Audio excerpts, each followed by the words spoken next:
Hello everyone, इस video में मैं बात करने वाला हूं एसएससी सीजीएल 2025 की कंप्लीट स्ट्रैटेजी के लिए। बिगिनर्स के लिए क्या स्ट्रैटेजी होनी चाहिए, क्या क्या चीज़ें आपको फॉलो करनी है, कैसे कैसे आपको तैयारी करनी है कि सीजीएल 25 में आपका हाल इसके जैसा ना हो जाए। ये एक व्यक्ति था, ये एक कैरेक्टर था शिनचैन कार्टून में, अगर आप लोग कभी देखते होंगे या हो सकता है आपके भैया दीदी देखते होंगे, तो इसमें ये कार्टून था जो कि केवल इस चीज़ के लिए जाना जाता था कि अपने मोहल्ले पड़ोस में कि ये तैयारियां करते रहता है, पता नहीं किस चीज़ की तो ये तैयारी करता है, बट हमेशा तैयारी में ही लगा रहता है, कभी इसको सफलता हाथ नहीं लगती। तो मैं चाहता हूं कि आपकी तैयारी पंचवर्षीय योजना 5 ईयर प्लान की तरह ना चले कि अभी चले जा रही है। आप एक बार तैयारी करो, जम के तैयारी करो, पूरी मेहनत करो, लेकिन सिलेक्शन लेकर के जाओ। ठीक है, तो जैसे मैंने पहले अटेम्प्ट में सीजीएल को क्रैक किया, जॉब पाई, उसी तरह से आप एटलीस्ट एक जॉब सिक्योर करो और आइडियली एक अच्छी जॉब सिक्योर करो, अच्छे लोकेशन पे सिक्योर करो। इसका भी पूरा जुगाड़ मैं लेकर आया हूँ। आपको स्ट्रैटेजी वीडियो को पूरा देखना है, भगा कर नहीं देखोगे, भले 1.5 गुना या 2 गुना रफ्तार पे देख लो, लेकिन स्किप मत करना। ठीक है, स्किप करने से बहुत प्रॉब्लम आ जाएगी। ठीक है, और चैनल पे जो लोग नए हो वीडियो को पॉज करके यहाँ से देख सकते हो, मेरे बारे में बेसिक जानकारी पढ़ सकते हो। मैंने एसएससी सीजीएल का एग्जाम क्वालिफाई किया था, अपने फर्स्ट अटेम्प्ट में मैंने जॉब सिक्योर की थी। ठीक है, बाकी दूसरी चीजें भी यहाँ पे लिखी हुई हैं। बेसिक फ्लो ऑफ एग्जाम समझ लो, क्योंकि मैं मान के चल रहा हूँ कि आप बिगिनर्स हो, तो आपको इतना पता होना चाहिए कि एक प्री का एग्जाम होगा, एक मेंस का एग्जाम होगा, दोनों ही एमसीक्यू वाले एग्जाम होंगे। प्री जो है केवल क्वालिफाइंग है, यानी जिसको टीयर 1 बोलते हैं, और टीयर 2 यानी कि मेंस है, यही आपका मेरिट डिसाइड करेगा, यानी आपकी रैंक क्या बनेगी, आपको कौन सा जॉब मिलेगा, क्या होगा, सब कुछ इससे डिसीजन होने वाला है। तो प्री है, एक मेंस है, दोनों की तैयारी आपको करनी है। प्री में जितने बंदे कुछ क्वालिफाई करेंगे उनको ही मेंस में बैठने का मौका मिलेगा। अच्छा, एक और इन्फॉर्मेशन है, अगर फ्यूचर में आप लोग कभी भी डिसाइड करो कि आपको टेक्स्ट बुक का पास बाय करना है, तो कूपन कोड क्लस्टर का इस्तेमाल कर लेना, इससे मैक्सिमम पॉसिबल डिस्काउंट मिल जाता है। चलो अब बात करेंगे कि प्री और मेंस कैसे डील करना है आपको। देखो, जो भी असली क्रैकर्स है ना, मेरे एक्सपीरियंस में वो सारे बंदे मेंस की तैयारी करते हैं, यानी मेंस के पहले ही वो मेंस रेडी रहते हैं। प्री के पहले उनका मेंस का अच्छा खासा एक बेस बना हुआ रहता है, तभी वो मेंस के लिए जाते हैं। ठीक है, प्री और मेंस के बीच में जो समय मिलता है उसमें शायद आप ऐसी तैयारी कर लो कि आपको एक काम चलाओ कोई जॉब मिल जाए 2400 ग्रेड पे वाली, लेकिन अगर आप अच्छा जॉब, अच्छा लोकेशन चाहते हो तो आपको स्टार्टिंग से मेंस की तैयारी करनी चाहिए, यानी कि लॉन्ग टर्म में आपको मेंस को टारगेट करके अपनी प्रिपरेशन को करनी चाहिए, तभी आप अच्छी सफलता को प्राप्त कर सकते हो, क्योंकि लेवल ऑफ कंपटीशन बहुत हाई हो चुका है। ठीक है, तो हमें अपनी स्ट्रैटेजी में क्या करना है कि हमें टारगेट करना है मेंस को, और प्रीलिम्स एग्जाम यानी कि आपके टीयर 1 का जो एग्जाम है उससे 2-3 महीने के पहले आपको प्री की तरफ स्विच करना है। ठीक है, सिलेबस सब कुछ सेम है, कोई खास डिफरेंस है नहीं। प्री और मेंस में 19-20 का फर्क है, वो सब चीजें मैं आपको आगे बताऊंगा, लेकिन अगर आप मेंस को टारगेट करोगे ऑटोमेटिकली आपके प्री के कॉन्सेप्ट्स भी बनते रहेंगे। बस प्री के लिए आपको क्या करना है, आखिरी के 2-3 महीने में आपको स्पीड बिल्डिंग पे फोकस करना है। ठीक, चलो मेंस के पैटर्न के ऊपर मैं थोड़ी सी बात कर लेता हूं। इंग्लिश में आपके 45 क्वेश्चंस आएंगे, जीके में 25 सवाल होंगे, मैथ्स में 30 होंगे और रीजनिंग में 30 सवाल होंगे। ठीक है, ये सारी चीजें मिलाकर 130 सवाल बनते हैं। हर क्वेश्चन के लिए आपको 3 मार्क्स पॉजिटिव का मिलेगा। अगर क्वेश्चन गलत करते हो तो 1 मार्क्स काट लिए जाएंगे, और अगर अटेम्प्ट नहीं करते तो 0 मार्क्स मिलेंगे। ठीक है, कंप्यूटर के भी 20 सवाल होते हैं और टाइपिंग के भी कुछ मॉड्यूल होता है, ये दोनों चीजें क्वालिफाइंग है। ठीक है, अगर इसके बारे में डिटेल्स में जानना चाहते हो तो मैं आगे आपको बताऊंगा इसका जुगाड़। प्री का पैटर्न क्या है, प्री में आपके जीके, इंग्लिश, रीजनिंग, मैथ्स, यही चारों सब्जेक्ट होते हैं। सबसे 25-25 सवाल एक से आएंगे और 2 क्वेश्चन सही करने पे मिलेंगे, आधा क्वेश्चन डिडक्ट कर लिया जाएगा आपको अगर आपने गलत जवाब दिया तो। अगर आपने अटेम्प्ट नहीं किया तो 0 मार्क्स अवार्ड होंगे। ठीक है, सिलेबस की अगर मैं बात करूं, सिलेबस मैं यहां बताकर वीडियो को एक्स्ट्रा लंबा नहीं करूंगा। डिटेल्ड सिलेबस और एग्जाम पैटर्न जो ऑफिशियल एसएससी का है उसका पीडीएफ मैं दे रहा हूं आपको। टेलीग्राम चैनल पर जाना है, नीचे मैंने लिंक लगा दिया है, पहले कमेंट में, वहां पे जाओगे, वहां पे आपको अवेलेबल रहेगा। डायरेक्ट लिंक पे क्लिक करना है, टेलीग्राम पे ही वो आपको डायरेक्ट ले जाएगा और वहां से आप पीडीएफ को डाउनलोड कर सकते हो, एक्सेस कर सकते हो। ऑफिशियल सिलेबस है, ऑफिशियल एग्जाम पैटर्न है। ठीक है, वहीं से मैंने उसको कट करके वहां पे एक पीडीएफ में कंपाइल करा है आपके लिए। ठीक, अच्छा, अभी मैं आपको इनविटेशन देता हूं एग्जाम क्लस्टर टेलीग्राम चैनल के साथ साथ एग्जाम क्लस्टर का यूट्यूब चैनल भी सब्सक्राइब करने के लिए। अगर आप सब्सक्राइब करते हो तो एसएससी सीजीएल आगे आने वाले एग्जाम के लिए आपको बेस्ट गाइडेंस प्रोवाइड करूंगा। एक बड़े भाई की तरह मैंने चीजों को झेला है, जैसे आप झेल रहे हो, जैसे जिस पाथ पर आप गुजरे हो। मैंने सक्सेस देखा, मैंने फेलियर देखा, मैंने बहुत सारे लोगों को हेल्प किया अपने आसपास में, तो उनसे मैंने बहुत सारी चीजें सीखी जो मैं आपको प्रोवाइड कर सकता हूं। अगर आप चैनल को सब्सक्राइब करते हो तो बहुत सारी चीजें गाइडेंस से रिलेटेड, मेंटरशिप से रिलेटेड आपको वरी करने की जरूरत नहीं पड़ेगी। ठीक है, चलो अब फेजेस की बात करें। जो तैयारी होगी हमारी वो 4 फेजेस में डिवाइड होंगी। ठीक है, क्योंकि एक बार में आपको सारी चीजें नहीं करनी, आपको तोड़ तोड़ कर तैयारी करनी है। फेज 1 में हम अपने बेसिक्स को बिल्ड करेंगे, कैसे करेंगे मैं बताऊंगा, बिल्कुल टेंशन लेने की बात नहीं है। फेज 2 में हम क्या करेंगे, अपने बेसिक जो नॉलेज बेस है उसको एक्सपैंड करेंगे ताकि हम टीयर 2 के लिए अपने आप को बहुत अच्छे से रेडी कर सकें। अगर कोई बिगिनर बंदा है वो देख रहा है इस वीडियो को बहुत दिनों के बाद, हो सकता है कि एग्जाम अब एकदम सर पे आ चुका है, 6 महीना समय बचा है, तो वो डायरेक्ट फेज 2 से भी अपनी तैयारी को स्टार्ट कर सकता है। फेज 3 में हम क्या करेंगे कि अब हम टियर 1 का सिलेक्शन इंश्योर करेंगे, यानी कि हम स्पीड बिल्डिंग पे फोकस करेंगे। और आखिरी फेज होगा जिसमें हम अपनी हाई रैंक को इंश्योर करेंगे, यानी जितनी रैंक हम ला सकते थे उससे कहीं ऊपर जाने का प्रयास करेंगे, जंप मारेंगे हम। ये सारी फेजेस कैसे चलेंगी डिटेल्स में चलो आते हैं, बात करते हैं। ठीक है, फेज 1 की मैं बात करूं, फेज 1 में क्या है, सब्जेक्ट वाइज में बात करता हूं। सबसे पहले रीजनिंग को पिकअप करना, क्योंकि सबसे इजी है, सबसे डुएबल है और स्टार्टिंग में आपको बहुत सारा कॉन्फिडेंस भी दे करके जाता है ये सब्जेक्ट। तो स्टार्टिंग में आप क्या करो, 50 से 100 सवाल रिसेंट कोई भी एसएससी का एग्जाम उठाओ। अगर आपकी मर्जी है, आप रिसेंट में जो एसएससी सीजीएल का एग्जाम हुआ होगा लास्ट, यानी कि 2024 वाला, उसके क्वेश्चंस आप जुगाड़ करो। कहाँ पे मिलेंगे आपको? टेक्स्ट बुक पे मिल जाएंगे ये, या फिर अगर आप कहीं और से भी प्लेटफॉर्म से जुगाड़ करोगे, टेलीग्राम पे बहुत जगह पे ये सब प्रोवाइड किया हुआ रहता है। अगर आप हमारे टेलीग्राम चैनल पे रहोगे तो वहां पे भी आपको ये सारी चीजें मिल ही जाएंगी, कोई इशू नहीं है इसके ऊपर। ठीक है, तो आप रीजनिंग के रिसेंट एसएससी एग्जाम के 50 से 100 क्वेश्चन उठाओ और उसको सॉल्व करने की कोशिश करो। अब आप बोलोगे कि सर मैंने तो तैयारी की नहीं रीजनिंग की, मैं कैसे सॉल्व कर लूंगा? यही पे कैच है, जो रीजनिंग है वो बैंकिंग की तरह नहीं होता एसएससी का। यहाँ पे बहुत सारी चीजें, अगर आपके पास एक दिमाग है जो वर्किंग कंडीशन में है, ठीक है, खोखला दिमाग नहीं होना चाहिए, दिमाग वर्किंग कंडीशन में है, तो मैक्सिमम रीजनिंग के सवाल आप लगा लोगे, आपको कोई प्रॉब्लम नहीं आएगी। प्रॉब्लम आएगी आपकी स्पीड के अंदर, और हो सकता है कुछ सवाल आपसे नहीं बने। वही जो सवाल आपसे नहीं बन रहे हैं या स्पीड की प्रॉब्लम आ रही है, उनको मैं बोलता हूं प्रॉब्लमैटिक चैप्टर्स। ठीक है, बिगिनर्स के लिए प्रॉब्लमैटिक चैप्टर क्या होता है? प्रॉब्लमैटिक चैप्टर आपकी क्लॉक हो सकता है, कैलेंडर हो सकता है, बहुत लोगों के लिए मिरर इमेज, बहुत लोगों के लिए डाइस एंड क्यूब वाले सवाल है, ज्यादातर लोगों के लिए जो सीरीज वाले सवाल है, जो ट्रिपलेट वाले क्वेश्चंस है, ये सारी चीजें उनके लिए प्रॉब्लमैटिक रहती हैं। तो आपको इन प्रॉब्लमैटिक चैप्टर्स को चुनना है जो आपके रीजनिंग में आ रहे हैं, और इनके कॉन्सेप्ट्स आपको लेने हैं यूट्यूब से। ठीक है, यूट्यूब में कहां से लेना है ये भी मैं आपको बता देता हूं। रेलेवेंट जो चैनल्स है, या तो आप बैंकर्स पॉइंट से ले सकते हो। बैंकर्स पॉइंट हालांकि बैंकिंग का चैनल है, लेकिन बहुत ही प्रोफेशनल वे में ये लोग समझाते हैं, तो क्योंकि धीरे धीरे करके हो सकता है अगले बार वेंडर चेंज का भी इशू हो सकता है, इसलिए मैंने इसको सजेस्ट किया। अदरवाइज इवन कोचिंग ये चैनल है, ये भी बहुत ही अच्छा चैनल है। इसके अंदर जो सर पढ़ाते हैं बहुत अच्छे, बहुत ही प्रोफेशनल वे में आपको कंटेंट मुहैया कराते हैं। तो इन दोनों में से किसी भी चैनल से या दोनों को कंबाइन करके आप अपने प्रॉब्लमैटिक चैप्टर्स को कंप्लीट कर लेना। देखो, मैं आपको सजेस्ट कर रहा हूं बैंकर्स पॉइंट, तो ये मैं कुछ सोच समझ के कर रहा हूं, मेरे गाइडेंस पे डाउट मत करो। ये मत सोचो कि मैं बैंकिंग वाले चैनल आपको क्यों सजेस्ट कर रहा हूं, बहुत ही इसका इंपॉर्टेंट रोल है। अदरवाइज आप पूरा सेफ जाना चाहते हो तो इवन कोचिंग पे जाओ, बहुत ही प्रोफेशनल अच्छा कंटेंट है। मैं पर्सनली आपको वही कंटेंट रिकमेंड करूंगा जो मैंने पर्सनली यूज किया हुआ है। ठीक है, बिना यूज किए मैं किसी चीज को रिकमेंडेट नहीं करता हूं आपके सामने। ठीक है, इसके साथ साथ में आपको क्या करना है, जब ये सारी चीजें आप कर लेते हो, रीजनिंग से स्टार्ट किया आपने, सारे प्रॉब्लमैटिक चैप्टर्स निकाले, उनको सॉल्व कर लिया, सारी चीजों को समझ लिया, तब आप क्या करना कि अब आखिर में आप रीजनिंग के जो सेक्शनल टेस्ट आते हैं टेक्स्ट बुक पे, टियर 1 वाले भी टियर 2 वाले भी, उनको सॉल्व करते रहना। ठीक है, यहाँ पे आपकी रीजनिंग के बेसिक्स बन चुके हैं। इसमें आपको बहुत ज्यादा समय नहीं लगेगा, हफ्ते 10 दिन 15 दिन, इससे ज्यादा का समय आपको रीजनिंग करने में नहीं लगेगा, क्योंकि प्रॉब्लमैटिक चैप्टर्स बहुत ही लिमिटेड होते हैं। रीजनिंग करने के बाद आप केवल सेक्शनल टेस्ट डेली के 1 लगाते रहो, और अब स्विच करो आप, या तो अब एक साथ आप मैथ्स और इंग्लिश ले सकते हो, या अदरवाइज अगर आप हिंदी मीडियम से हो, इंग्लिश भी आपके लिए एक चैलेंजिंग थिंग है, तो आप केवल मैथ्स पे स्विच करना, इंग्लिश पे एक साथ मत स्विच करना। वैसे आइडियली आपको एक साथ 2 सब्जेक्ट लेकर चलने चाहिए, अगर ले सकते हो तो जरूर लेना, अदरवाइज अब स्विच करो मैथ्स के अंदर। और स्टार्ट में आपके रीजनिंग के सेक्शनल टेस्ट चलते रहेंगे, उसको छोड़ना नहीं है।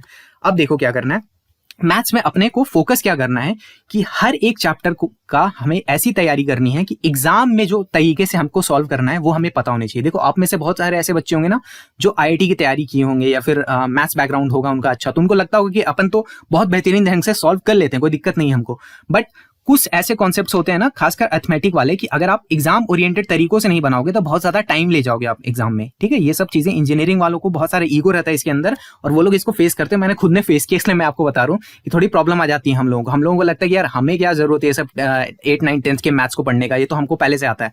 बिल्कुल आता है, लेकिन आपको एग्जाम ओरिएंटेड कॉन्सेप्ट जानना चाहिए। तो हर एक चैप्टर में आप मेक श्योर करेंगे, खासकर अर्थमेटिक वाले चैप्टर्स में, कि एक तो आपको कॉन्सेप्ट की समझ हो, उसके साथ में आप एग्जाम ओरिएंटेड तरीके में, यानी कि फास्ट सॉल्विंग कर सकते हो या नहीं कर सकते हो। तो ये सारे चैप्टर्स के आपको अच्छे कॉन्सेप्ट को लेना है कि एग्जाम में कैसे सॉल्व करना है। वो कॉन्सेप्ट कहां से ले सकते हो? देखो, ये सारे हैं जिनको मैंने पार्शियली यूज किया। ठीक है, सबसे ज्यादा मैंने इवन कोचिंग वाले जो भूतेश सर है उनसे सबसे ज्यादा कॉन्सेप्ट्स मैंने लिए हैं, लेकिन गगन प्रताप सर से भी मैंने थोड़ी बहुत चीजें सीखी हैं प्रीवियस ईयर क्वेश्चंस को सॉल्व करके, और आभास सैनी सर से भी प्रीवियस ईयर क्वेश्चन की इनकी सॉल्विंग देख करके मैंने कुछ चीजें ली हैं। ठीक है, मैंने सबसे पार्शियली ली हैं। तो ये तीनों मैंने पर्सनली यूज किया, इन तीनों चैनल्स का, और इवन कोचिंग का मैंने सबसे ज्यादा इस्तेमाल किया भूतेश सर का। ठीक है, तो ये 3 है। आप या तो मेरी तरह कंबाइन करके यूज करो कि एक किसी का मैं कॉन्सेप्ट देखूंगा और बाकी 2 का मैं पीवाईक्यू सॉल्विंग से अप्रोच को बहुत ही सॉलिड बना लूंगा अपना। अदरवाइज आप किसी एक को रिलीजियसली फॉलो कर लो, कोई प्रॉब्लम नहीं है, ठीक है। अच्छा, कुछ बंदे ये भी बोलेंगे कि सर मैं आदित्य रंजन सर को फॉलो कर सकता हूँ क्या, या इस टीचर को, उस टीचर को। देखो बहुत सारे अच्छे टीचर हैं और सारे टीचर अच्छे हैं, जो भी मतलब जिनका अच्छा सब्सक्राइबर बेस है, जो अच्छा कंटेंट मुहैया करा रहे, सारे अच्छे हैं। लेकिन मैंने जैसा कि आपको बोला कि मैंने पर्सनली जिनको यूज किया मैं उन्हीं को रिकमेंड कर सकता हूँ। तो मैंने ऑनेस्टली आदित्य रंजन सर को देखा नहीं है, ठीक है। इसका ये मतलब नहीं, ऑफेंड मत हो जाना अगर कोई उनके फैन होगे तो। देखो एक तो फैन वगैरह बनना बंद करो भाई, यहाँ तैयारी करने आओ, जॉब लेने आओ, जॉब लो। लेकिन दूसरी बात कि अगर आपको उनसे भी पढ़ के अच्छा लग रहा है, वाइब मैच कर रही है, चीजें समझ में आ रही है और एग्जाम का ओरिएंटेड अप्रोच आपको समझ में आ रहा है, आपसे सवाल निकल रहे हैं, सही टाइम में निकल रहे हैं, वेल एंड गुड है भाई, उनके साथ जाओ। अगर आपकी कोई ऑफलाइन कोचिंग में कोई बंदा अच्छा पढ़ाता है, उनके साथ जाओ, कोई इशू नहीं है। लेकिन मैंने इन तीनों को यूज किया, इसलिए मैं इस तरह से आपको रिकमेंड कर सकता हूँ, ठीक है। अब जब आप कॉन्सेप्ट ले रहे हो, साथ के साथ इनके बैच में ही आपको अच्छे अच्छे सवाल मिलेंगे। अगर आप पेड ले रहे हो तो, अदरवाइज फ्री में भी बहुत सारी चीजें ये लोग यूट्यूब पे देते हो। तो अब आपको सारे चैप्टर से अच्छी अच्छी सॉल्विंग करनी है, यानी खूब सारे क्वेश्चंस प्रैक्टिस करने हैं। प्रैक्टिस का सबसे बेस्ट सोर्स है प्रीवियस ईयर क्वेश्चंस, ठीक है। Chapter wise previous year questions की बहुत सारी किताबें हैं मार्केट में, किरण की है और फिर आपका पिनेकल का है, ये सारी बुक्स हैं, इनको ही आपको फॉलो करना है। मेन सोर्स आपके प्रैक्टिस का यही रहेगा। साथ में अगर इन टीचर्स का शीट भी आपको मिल जाए तो वेल एंड गुड है, बहुत अच्छी बात है, ठीक है। मैं इसलिए बोल रहा हूँ प्रीवियस ईयर की सॉल्विंग करने के लिए, क्योंकि 36 शिफ्ट होते हैं एक बार के एसएससी के सीजीएल के एग्जाम में। ये लास्ट बार 36 शिफ्ट हुआ था, तो क्वेश्चंस एक जैसे रखना होता है एसएससी को, इसलिए बहुत सारे क्वेश्चंस रिपीट करते हैं प्रीवियस ईयर क्वेश्चन से, ठीक है। इसलिए आपको प्रीवियस ईयर क्वेश्चंस की प्रैक्टिस तो करनी ही करनी है। साथ में इन टीचर्स का शीट मिले तो उसको भी प्रैक्टिस करना है, इससे आपका बेसिक्स बनेगा। अब बेसिक्स बनाते बनाते हो सकता है कि सारी चीजें ना हो पाए। मैं जो सारी चीजें आपको बता रहा हूँ, हो सकता है मैथ्स में 2-3 चैप्टर आपके छूट जाएंगे बेसिक्स बनाते बनाते। फेज 1 का टाइम खत्म हो गया और बेसिक्स बन नहीं पाया, कुछ चैप्टर रह गए, कोई इशू नहीं है, कोई प्रॉब्लम नहीं है। आप फेज 2 का जो डेडलाइन है वहीं से आप स्टार्ट करोगे, मैं आपको आगे बात करूंगा। और जैसे आपके मैथ्स का सफिशिएंट प्रिपरेशन हो जाता है, उसके बाद आप सेक्शनल टेस्ट भी टेक्स्ट बुक में लगा सकते हो, टियर 1 टियर 2 दोनों के, ठीक है। टेक्स्ट बुक में कूपन कोड क्लस्टर से मैक्सिमम डिस्काउंट मिल रहा है, ये मैं पहले आपको बता चुका हूं, ठीक है। तो मैथ्स का अगर आप प्रिपरेशन यहां तक कर लेते हो तो उसके बाद आपको सेक्शनल टेस्ट लगाते रहने, और अब आपको स्विच करना है इंग्लिश पे। या तो इंग्लिश साथ में लेके चल सकते हो मैथ्स के, या इंग्लिश उसके बाद स्टार्ट करो।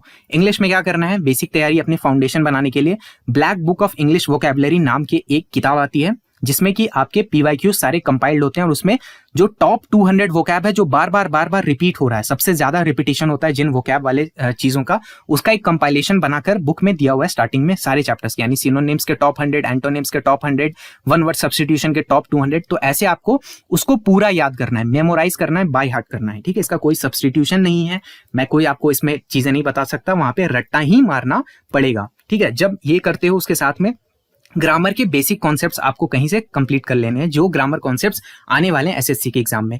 अगर आपकी इंग्लिश मीडियम बैकग्राउंड से आप हो, अच्छा इंग्लिश मीडियम आपने पढ़ा है, स्कूलिंग की है अच्छी, तो आप किसी बुक को ही पढ़ के बेसिक्स ले सकते हो। जैसे कि इसके लिए मैंने अरिहंत की किताब का इस्तेमाल किया था, ठीक है। मैं बुक लिस्ट के ऊपर और टीचर्स के ऊपर एक सेपरेट वीडियो में ही बात कर लूंगा, ठीक है। तो क्योंकि ये वीडियो फिर उस तरह से बहुत लंबा हो जाएगा, तो मैं बुक लिस्ट और टीचर्स के ऊपर उधर बात कर लूंगा।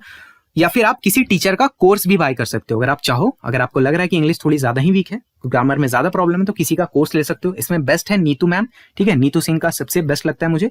उसके साथ में या तो आप अमन वशिष्ठ सर या फिर रानी मैम का भी देख सकते हो। जिनमें 3 में से जिनका आपको अच्छा लगे उनको अच्छे से फॉलो करो, ग्रामर उनसे अच्छे से पढ़ लो, ठीक है। यहाँ पे खिचड़ी यहाँ पे मत बनाना, यहाँ पे ये नहीं कि तीनों को लेकर के चल दिए। तीनों में से जो आपको बेहतरीन लगे उनके साथ स्टिक करो और उनसे अच्छे से पढ़ो, नोट्स को बनाओ और बातों को समझने का प्रयास करो, ठीक है। साथ में आप डेली प्रैक्टिस करोगे एक हिंदू के एडिटोरियल का। द हिंदू जो न्यूज़पेपर है उसका एडिटोरियल है, इंग्लिश माध्यम टेलीग्राम चैनल पर आता है। इसका प्रॉपर आपको एडिटोरियल मिलेगा, उसके साथ में वोकैबुलरी उसकी अलग से छांट कर मिलेगी और साथ में प्रैक्टिस के क्वेश्चंस भी मिलेंगे, ठीक है। ये बहुत ही अच्छा कंटेंट प्रोवाइड करवाते हैं। तो इंग्लिश माध्यम नाम से टेलीग्राम चैनल है, इसको ज्वाइन कर लेना, ठीक है। ये मेरा चैनल नहीं है, मैं कोई पेड प्रोमो नहीं कर रहा हूँ इनका, ये जेन्युइन कंटेंट देते हैं, मैंने यूज किया हुआ इसलिए मैं आपको रिकमेंड कर रहा हूँ, ठीक है।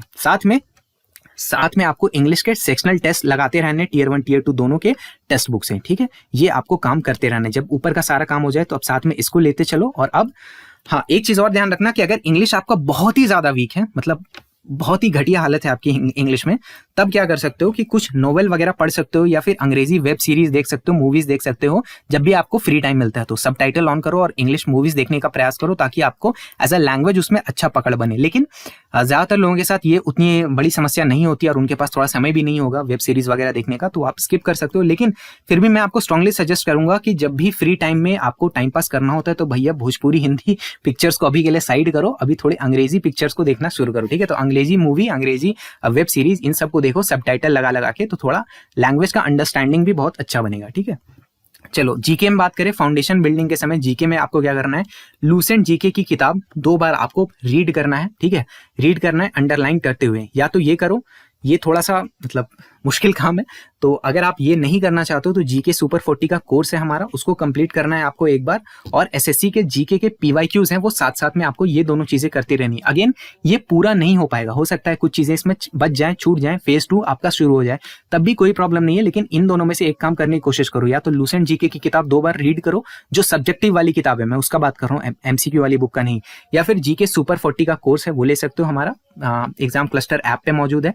और साथ में जीके की पीवाईक्यूज का प्रैक्टिस, जो कि पीवाईक्यूज प्रीवियस ईयर वाली किताब है, उससे आपको प्रैक्टिस करना है चैप्टर वाइज वाली से, ठीक है। साथ में आपको जीके के सेक्शनल टेस्ट लगाते रहने हैं डेली, ठीक है। जैसे आप जीके वाले सेक्शन में क्रॉस कर, अब आप बोलोगे कि यार ये सारी चीजें बहुत ओवरवेलमिंग लग रही है मेरे को, ये 4-4 सब्जेक्ट लेकर के, तो मैंने आपको स्टेप बाय स्टेप चीजें बताई। हो सकता है आप इंग्लिश की चीज करते करते ही आपका डेडलाइन समाप्त हो गया, फेज 2 स्टार्ट हो गया, तो वहीं पे आप फेज 2 स्टार्ट कर दो, जीके को छोड़ दो, कोई प्रॉब्लम नहीं है, कोई प्रॉब्लम नहीं है। मैं आपको आगे बताऊंगा कि कैसे इसको हैंडल करना है। अच्छा, वैसे जीके सुपर 40 कोर्स अगर कोई लेना चाह रहा है तो उसमें कूपन कोड ऑफिसर का इस्तेमाल कर लेना, तो थोड़ा डिस्काउंट हो जाएगा। वैसे प्राइस भी बहुत रीजनेबल रखा है, लेकिन अगर आप चाहो तो डिस्काउंट यहाँ से अवेल कर सकते हो। अब फेज 2 आपका शुरू होगा। फेज 2 कब स्टार्ट होगा? टियर 1 एग्जाम से 6 महीने पहले, यानी टियर 1 का जो रफ डेट है, आपको एग्जाम कैलेंडर मिल ही जाएगा अभी कुछ टाइम में, आराम से मिल जाएगा।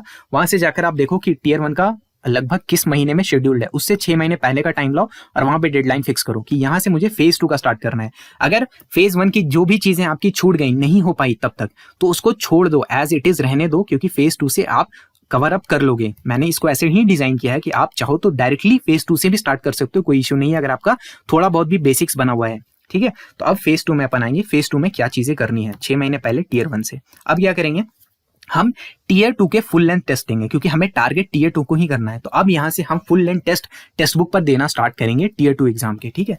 टियर 2 के टेस्ट हम यहाँ पर देंगे। ध्यान रखना, यहाँ पे प्रीवियस ईयर क्वेश्चंस ज्यादा सॉल्व करके बर्बाद नहीं करेंगे, क्योंकि वो हमें टियर 2 के समय काम आएंगे, तो वहां पे उनका इस्तेमाल करना है। यहाँ पे हम जो टेक्स्ट बुक के अपने प्राइवेट मॉक होते हैं, जो उन लोग मॉक टेस्ट बनाते हैं, उसको देना है। एक टेस्ट आप दोगे और उसके बाद हर टेस्ट के बाद आप एक टास्क लिस्ट बनाओगे।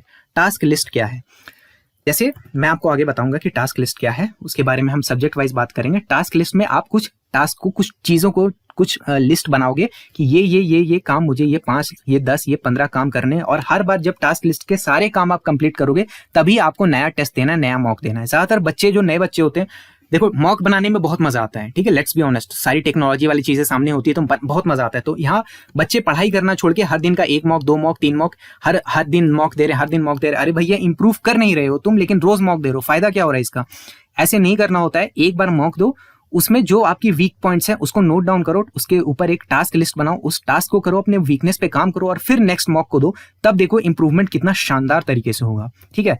तो टास्क लिस्ट में सब्जेक्ट वाइज में बात करूंगा। मैथ्स में क्या करना है, मैथ्स के लिए क्या लिस्ट बनेगा, देखो मैथ्स में हर एक सवाल जो आप नहीं कर पाए या जो आपने गलत किया, उसके लिए क्या करना है, फॉर एवरी क्वेश्चन आपको 50 सवाल प्रैक्टिस करने हैं, प्रीवियस ईयर वाली किताब से या फिर शीट से, जहां से करना चाहते हो करो। और अगर कॉन्सेप्ट में प्रॉब्लम है, हो सकता है कोई किसी ने फेज 2 से यहीं से स्टार्ट किया, तो हो सकता है उसको कॉन्सेप्ट ही नहीं आता, उसको अलजेब्रा नहीं आता, ट्रिग्नोमेट्री नहीं आती, बहुत सारी चीजें नहीं आती। तो अब यहाँ पे क्या करोगे, टास्क लिस्ट में ही लिखोगे कि मुझे ये कॉन्सेप्ट सीखना है, ठीक है। अगर आपको अलजेब्रा नहीं आता, आपने लिखा कि मुझे अलजेब्रा सीखना है। अगर आपने देखा कि मुझे डिसऑनेस्ट शॉपकीपर वाला सवाल मेरे से नहीं निकला, तो आपको उसमें टास्क लिस्ट में लिखना है कि मैं डिसऑनेस्ट शॉपकीपर सीखूंगा। जिस भी टीचर से आप फॉलो कर रहे हो, उस टीचर को आपको वहां से सीखना है। और अगर पढ़े पढ़ाए चैप्टर से आपका सवाल नहीं निकला, जैसे सिंपल इंटरेस्ट, कंपाउंड इंटरेस्ट पढ़ा हुआ था लेकिन सिंपल इंटरेस्ट का सवाल नहीं बना या फिर गलत हो गया, तो उसमें आप लिखोगे मैं सिंपल इंटरेस्ट के 50 क्वेश्चंस करूंगा। इस तरह से आपका टास्क लिस्ट बनेगा। स्टार्टिंग में टास्क लिस्ट भैया बहुत लंबा बनेगा, मुझे पता है, लेकिन धीरे धीरे करके टास्क लिस्ट बहुत शॉर्ट होता चला जाएगा। और हो सकता है शायद अगर आप लकी हो, आपने बहुत मेहनत करी हो, तो एक टाइम पे आप ऐसा पहुंचोगे कि हर 1 दिन या 2 दिन पे आप मॉक टेस्ट दे रहे होगे, ठीक है। लेकिन शुरुआत में बहुत टाइम लगने वाला है, इसके लिए पेशेंस रखो, कोई दिक्कत की बात नहीं है।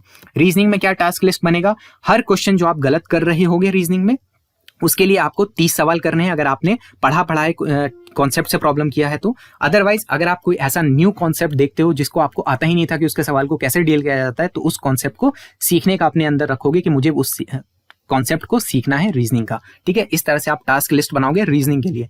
इंग्लिश में टास्क लिस्ट थोड़ा अच्छा बनेगा क्योंकि इसमें ज्यादा वेटेज भी है, तो हर रॉन्ग क्वेश्चन या अनअटेम्प्टेड क्वेश्चन जो आपका इंग्लिश का होगा उसमें देखना है क्या वो वोकैबुलरी का सेक्शन से आपने गलती किया। अगर वोकैब से गलती किया, मान लो इडियम फ्रेज आपसे नहीं हुआ, या फिर सिनोनिम्स नहीं हुआ, एंटोनिम्स नहीं हुआ, ये सारी चीजें अगर नहीं हुई, तो अगर मान लो हर वोकैब वाले सेक्शन से आपको 50 आइटम याद करनी है अपने ब्लैक बुक से। ब्लैक बुक में अब टॉप 200 के बियॉन्ड जाना है, टॉप 200 के बियॉन्ड भी आपका एक बड़ा सा लिस्ट होगा, उस लिस्ट में जाना है। और मान लो एक इडियम फ्रेज आपने गलत किया, तो अब मुझे क्या लिखना है कि मैं 50 इडियम फ्रेज याद करूंगा वो ब्लैक बुक से। अगर मैंने एक सिनोनिम नहीं बना मुझसे, तो मैं उसमें लिखूंगा कि मुझे एक सिनोनिम के लिए 50 सिनोनिम्स याद करने हैं ब्लैक बुक से। जब ब्लैक बुक भी खत्म होने लगे तो लास्ट के रिसेंट में जो आपके 3-4 एसएससी के एग्जाम हुए रहेंगे, चाहे कोई भी एग्जाम हो, प्री हो, मेंस हो, फर्क नहीं पड़ता, सीपीयू हो, स्टेनो हो, सीएचएसएल हो, सीजीएल हो, कोई भी हो, उसका आपको कंपाइलेशन मिल जाएगा। वोकैबुलरी का अलग अलग चैनल्स में डालते हैं, हमारे टेलीग्राम पे रहोगे तो हम भी दूसरे चैनल्स वाला आपको विद क्रेडिट शेयर कर देंगे, ठीक है। तो वहां से भी आप ले सकते हो। लास्ट के 3-4 एग्जाम्स के वोकैब भी आपको एसएससी में करके जाने, क्योंकि रिपीटिशन बहुत ज्यादा होता है वोकैबुलरी सेक्शन में। ग्रामर में जो भी ग्रामर का क्वेश्चन गलत होगा, आप अपने टास्क लिस्ट में दिखोगे कि उस ग्रामर सेक्शन का मुझे नोट्स को रिवाइज करना है, अगर आप पेड कोर्स ले रहे हो, या फिर बुक्स को रिवाइज करना है, ठीक है। और साथ में 20 पीवाईक्यू करने हैं उसी पर्टिकुलर टॉपिक है। जैसे मान लो किसी ने डायरेक्ट इनडायरेक्ट में गलती की, तो मुझे उसको लिखना होगा कि मुझे डायरेक्ट इनडायरेक्ट के 20 पीवाईक्यूज सॉल्व करनी है। कहां से? पिनेकल वाली किताब से, ठीक है। कॉम्प्रिहेंशन में या क्लोज टेस्ट में जो भी गलती करोगे, ज्यादातर क्लोज टेस्ट ही होता है स्टार्टिंग में तो, लेकिन अगर कॉम्प्रिहेंशन में या क्लोज टेस्ट में गलती है तो 2 पैसेज आप रखोगे हर एक गलत आंसर के लिए, यानी हर आंसर के लिए आप 2 पैसेज या 2 क्लोज टेस्ट करोगे प्रीवियस ईयर से, ठीक है। साथ में आपके जो हिंदी एडिटोरियल वाला काम है वो थ्रू आउट चलता रहेगा, इसको कभी नहीं रोकना। जब से स्टार्ट करो तब से कोशिश रहनी चाहिए कि डेली करोगे। हाँ, जिस दिन का छूट गया उस दिन छूट गया, ऐसा नहीं कि बैकलॉग में जाके कवर कर रहे हैं। हर दिन अपना जो डेली का टारगेट है उसमें इसको जरूर ऐड करना कि मुझे एक हिंदू का करंट जो एडिटोरियल है वो करना है अपने इंग्लिश माध्यम से, ठीक। जीके के लिए क्या टास्क लिस्ट बनेगा, हर एक इनकरेक्ट आंसर या अनअटेम्प्टेड क्वेश्चन है या जो आपसे नहीं बना या गलत बना, उसके लिए एक लेक्चर रिवाइज करोगे हमारे कोर्स से। अगर कोर्स को फॉलो कर रहे हो या जिस भी कोर्स को फॉलो कर रहे हो, मुझे नहीं पता, बहुत सारे अच्छे कोर्स हैं, बहुत सारे अच्छे लोग अच्छे काम कर रहे हैं, तो वहां से एक लेक्चर को आपको उनका रिवाइज करना है, जो भी नोट्स होगा उसको रिवाइज करो। और साथ में, या फिर अगर आप लूसेंट को फॉलो कर रहे हो तो अब आपको टारगेट क्या रखना है कि मुझे उस पर्टिकुलर टॉपिक के 5 पेजेस को, या फिर हो सकता है कोई छोटा टॉपिक होगा, मान लो पंचायती राज है तो वो 2 पेज में ही खत्म है, तो आपको अपने सामने टारगेट क्या रखना है कि अब मैं लूसेंट से जाऊंगा और उस टॉपिक को रिवाइज करूंगा वहां से, ठीक है। जो भी आपने अंडरलाइन किया था उसको जाकर के रिवाइज करना है लूसेंट से। साथ में 25 पीवाईक्यूज भी करने हैं, इसमें सब्जेक्ट वाइज करना। जैसे मान लो हिस्ट्री का क्वेश्चन गलत हुआ तो हिस्ट्री के 25 पीवाईक्यूज करेंगे। और पीवाईक्यूज ऐसे नहीं करना कि बस पीवाईक्यू देखा, उसका आंसर देखा, उसको याद किया, काम खत्म। नहीं, उसके एक्सप्लेनेशन को भी देखना है, उसको भी दिमाग में फिट करने की कोशिश करते जानी है, ठीक है। इतने बार बार पीवाईक्यूज को देखते जाओगे तो बहुत सारी चीजें आपको ऑटोमेटिकली याद होने लगेंगी। जब इतना काम आप कर लेते हो तो अब फेज 3 स्टार्ट होगा, ठीक है। जब आप रेगुलरली मॉक दे रहे हो, टास्क लिस्ट बना रहे हो, टास्क को कर रहे हो, करते करते अब फेज 3 की बारी आएगी। फेज 3 कब शुरू होगा? टियर 1 जो एग्जाम है उससे अब 3 महीने पहले ध्यान रखना, 6 महीने की बात थी, अब 3 महीने पहले जो है आपका फेज 3 शुरू हो रहा है। अब हमको ध्यान देना है कि अब हमें टियर 1 इंश्योर करना है कि टियर 1 नहीं छूटना चाहिए भैया। जो भी अपना सेफ स्कोर है, यानी 140 150 जो भी दिमाग में लेकर चल रहे हो, वहां तक पहुंचना है, स्पीड बिल्ड करनी है। तो अब क्या करना है, सेम टास्क लिस्ट बनाना है, सेम सारी चीजें रहेंगी, बस टियर 2 के मॉक्स की जगह अब टियर 1 के प्रीवियस ईयर पेपर्स और मॉक्स देना शुरू कर दो। टियर 1 के बहुत सारे अच्छे प्रीवियस ईयर पेपर्स आपको मिल जाएंगे टेक्स्ट बुक पे, वो देना स्टार्ट कर दो। टास्क लिस्ट बनाओ, पूरे टास्क लिस्ट को खत्म करो, फिर अगले में जाओ, फिर टास्क लिस्ट बनाओ, फिर खत्म करो, फिर अगले में जाओ, ऐसे करके रेगुलरली आपको मॉक्स देते रहने। 3 महीने में आपका स्पीड शानदार बन जाएगा और आपको कोई प्रॉब्लम नहीं आएगा, टियर 1 स्मूथली क्रैक होगा, कोई इशू नहीं आएगा, ठीक है। फेज 4 फाइनल फेज होगा जब टियर 1 हो चुका है। टियर 1 में इतने अच्छे नंबर आपको होने चाहिए कि टियर 1 आप देकर आए, अगले दिन से आपको टियर 2 के लिए लग जाना है। ये आपका आखिरी फेज है, इसमें कोई भी टाइम पास आपको नहीं करना। डेडलाइन होगा आपका बिल्कुल प्री के बाद आपको फेज 4 में लगना है। यहाँ पे हम अपना रैंक बना रहे होंगे, अच्छे rank, double digit triple digit rank को टारगेट कर रहे होंगे, ठीक है। यहाँ पे क्या करना है, सारी चीजें सेम रहेंगी जैसे पहले चल रही थी, यानी हम एक मॉक देंगे, उसके बाद टास्क लिस्ट को बनाएंगे, सारी चीजों को करेंगे और फिर से अगला मॉक देंगे, ठीक है। अब क्या है कि ऑब्वियस सी बात है, यहाँ पे आपको टीयर 2 के मॉक्स देने हैं और टीयर 2 के प्रीवियस ईयर क्वेश्चंस को भी, प्रीवियस ईयर पेपर्स को भी सॉल्व करना है। तो टीयर 2 में जब आप दे रहे होगे, आपका 2025 का समय होगा, तो 2023 के मॉक्स, 2022 के मॉक्स, 2024 के, ये सारे जो प्रीवियस ईयर पेपर्स हैं अवेलेबल होंगे। साथ में इन तीनों ईयर्स के जो आपका CHSL के जो प्रीवियस ईयर पेपर्स होंगे उनको भी आप सॉल्व कर सकते हो। तो यहाँ पे भी एल्गोरिथम सेम रहेगा, आपको टेस्ट देना है, टास्क लिस्ट बनाना है, उसको कंप्लीट करना है, दोबारा से टेस्ट देना है और इसको कैरी ऑन करते रहना है।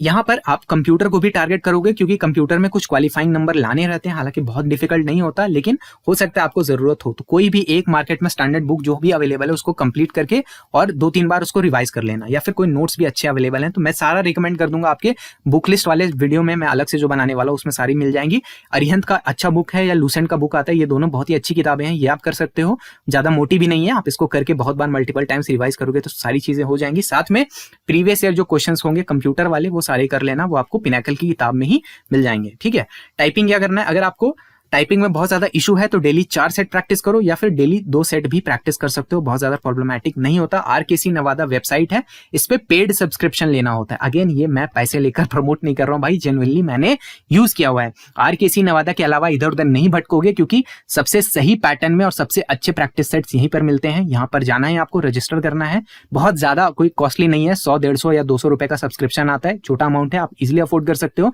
एग्जाम के समय में जब आपने प्री निकाल लिया तब इतना तो आपको घर से मिल ही जाएगा। ठीक है, तो यहां से जाना है, रेगुलर आपको 2 सेट प्रैक्टिस करने हैं या 4 भी कर सकते हो अगर ज्यादा वीकनेस है तो। प्रैक्टिस करते करते आपकी अपने आप स्पीड आ जाएगी, एग्जाम इन्वायरमेंट के लिए रेडी हो जाओगे। बाकी टाइपिंग वगैरह के ऊपर अगर आप चाहोगे तो एग्जाम के समय में मैं और डिटेल्स में बात कर लूंगा।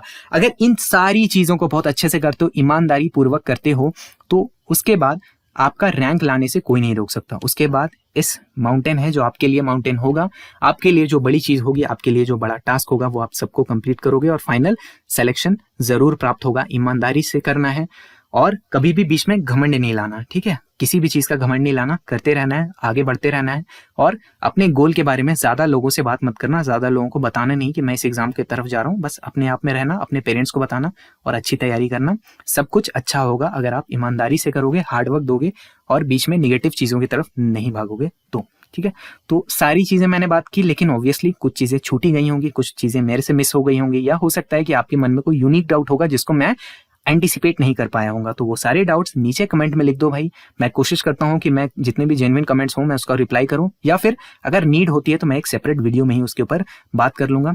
चैनल सब्सक्राइब कर सकते हो अगर आप चाहते हो कि मैं सीजीएल के ऊपर गाइडेंस दूं। प्लेलिस्ट आ रहा होगा, उसमें गाइडेंस रिलेटेड और भी वीडियोस होंगे।